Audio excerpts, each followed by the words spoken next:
bear with me. I know the recording isn't great, but this is important here. Keep in mind they're changing my voice.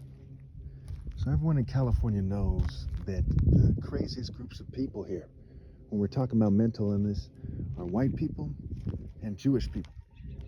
And of course, LGBT people, it goes without saying, right? They're like the one group that historically insists on these crazy gay parades. I'm not saying this to insult them. I'm saying this because these are the facts here. And they've been acting up a whole lot recently with the MAGA, with leading the woke and the Black Lives Matter, right? It's a bunch of rich Jews like Soros and white people and LGBT people. And that's part of their stated argument, right? They wanted to put LGBT black people at the forefront. It's a pretty straightforward, and that was a disaster. You know, some interesting stuff they brought up overall was a disaster. And all political movements at this time are disasters. So when you look at California, right, it's about 39% Hispanic or so, and maybe 6% black, but black people kind of get around and they pronounce themselves in a certain way to where people have a pretty good understanding for what black people are, unless they're from a really protected family or something. But something like me, I went to 5, 6 different high schools, several different colleges. Okay, I've been to private school, boarding school, Christian school, reform school. I've been in a lot of different settings. And I've talked to a lot of people. I was one of the first people really on the internet a whole lot. When AOL and GeoCities and Yahoo and all this stuff were out there long ago, right? With the GeoCities and AOL chat. And I know people very well, okay? Very well. So one thing that you need to understand is that LGBT parades historically are basically white parades, and they're LGBT white parades.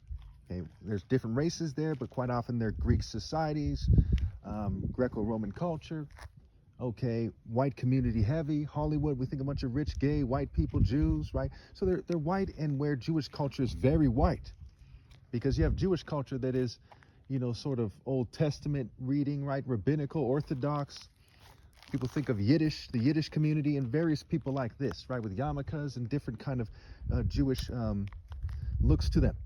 And they have Jews who are more liberal and conservative, that look like, t-shirt and jeans and so on and so forth.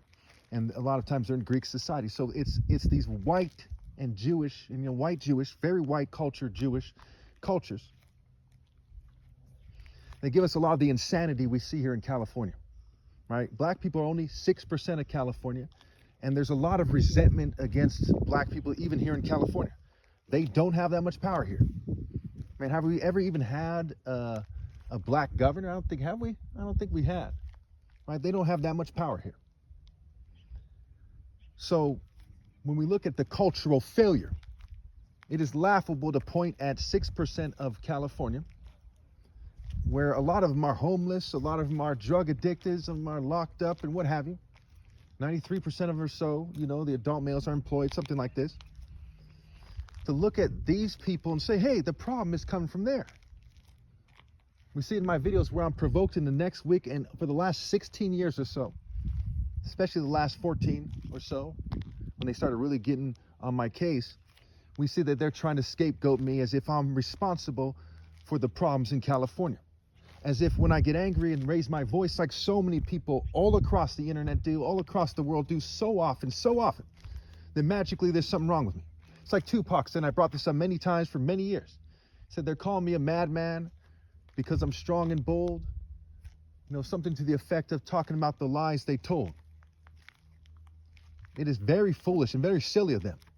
When we think about the most mature people, we think about black people, a certain strong black person, graceful, very serious. When we think about the chaos in society, just like the ancient Egyptians thought of it, we think about these people who, and again, I'm not racist. I'm part white. I'm not racist. I'm not a black supremacist. I need you to understand what's going on here. It's a white, Jewish, and LGBT racist society. That's the problem here. So we think about, and they like to pretend it's the poor and especially black people. Well, we'll get to that. Again, I'm not racist. Think very carefully about what I'm saying. And if you have a counter argument, please put in the comments. Historically, the ancient Egyptians, and they lived in a hot place too. It's not like if you go to a cold place, it's much better, but bear with me. They saw these people and their skin would turn red, and they get very angry. And they're like, man! They'd be very argumentative, and they want their way. And over time, eventually the foreign period comes, a bunch of white people come in from Greece and Rome, and they throw their weight around with armor, and they start having their way more. And they build Greek temples and so on and so forth. And they try to pretend that the ancient Egyptians were magically like them, because they're famous for their cultural appropriation. We see it with Native Americans. We see it with history and revisionism, and exactly what goes on when they revise history.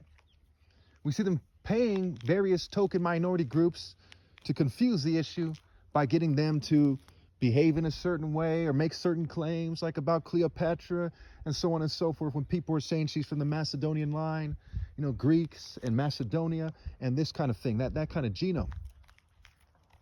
And so they try to confuse the issue, as they historically try to do. Now, more important perhaps than the fact that these things are clearly true, and they have to be said again because of what they're doing in this psychological operation, where they're trying to pretend that I'm magically to blame, and that they are trying to bring in the white man's order and make things great. And these English people with their crests and German culture and French and whatever the hell they're doing. Very silly. They look so stupid right now. We look at countless white politicians and whitewash politicians. They look so dumb. These people are famous for their podcasts. They look very foolish. Some making faces, acting like children. That's white culture. Just like the gay parade. See, black people, like a lot of indigenous people, and I don't know every indigenous group, but I can say that when I look into it and when I look at people and I see their ancestors in them, I see people are a lot more mature than white people. A lot more mature than Jews. They're very serious people. They're hunting and so on and so forth, and they have their spears and their weapons, etc. Then these people come on these boats, crazy as fucking shit, with fucking wigs. Okay? Then they harass me over time. We fast forward to this present day, right? They harass me in that same spirit. And they think the answer is the essence of the problem on this planet.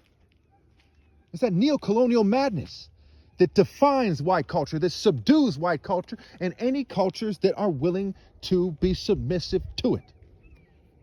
And so the message of the Bible, even white people and Jews at the time and LGBT people, they knew very well was the case, unless they were batshit crazy, is that you must carry your cross against these oppressors.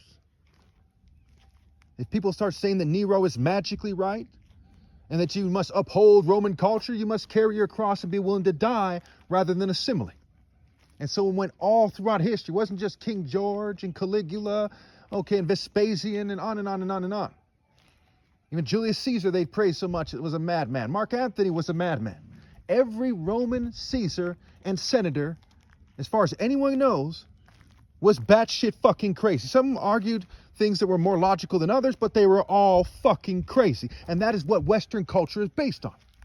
So you get these psychotic racist groups like the Klan, MAGA, what have you. You get these lunatics, right? These woke and these gay parades. And whether or not you think it's okay to be gay, I'm sure you can agree that a gay parade is a crazy event of lunatics refusing to be mature, just refusing to be mature. And certainly a lot of LGBT people don't show up to those parades for more than one reason. It is that sheer immaturity, those fraternities, my goodness, the fraternities. Why are fraternities still here? They've canceled so many cultures, but they won't cancel these silly, immature, Ren and Stimpy-like bitches. The corporate psychopaths. Football fans. Now, football might be somewhat entertaining historically. It's turned into a fairy freak fest. It's a story for another day. Historically, the cheerleaders were, subjected to all kinds of stuff, sexually exploited, what have you. It's not the place you go to find mature people, that's for sure. You might like football, you might not like football, but when you look at what it's substituting itself for mature gatherings of men, it's certainly disheartening. People in the West, instead of taking responsibility like a man is supposed to, a man's supposed to take responsibility for his action and for the foolishness of being in cultures that bring down the whole planet. They've decided to try to defend it more than ever, while they control the cultures, for the most part, of the migrants who come to their nations. So they can then say these guys are a threat. They get them to human traffic by tweaking things. These people are scientific racists. They're social engineers. They knew if they do things a certain way, that certain groups of people will traffic this and traffic that and commit this crime and that crime. They've known this for a long time. That's why projects are called projects. It's their science fucking experiment. They don't have the masculine spirit to take responsibility for persecuting the Son of God. And I'm 44 years old, and they've been doing it my whole life. But then they turn around and insist on their ways for a planet, for the whole planet. Well, newsflash, God is in control. And whether you dominate the planet for another 100,000 years or not is peanuts compared to God's power. And you will be punished thoroughly, and I'll personally see to it.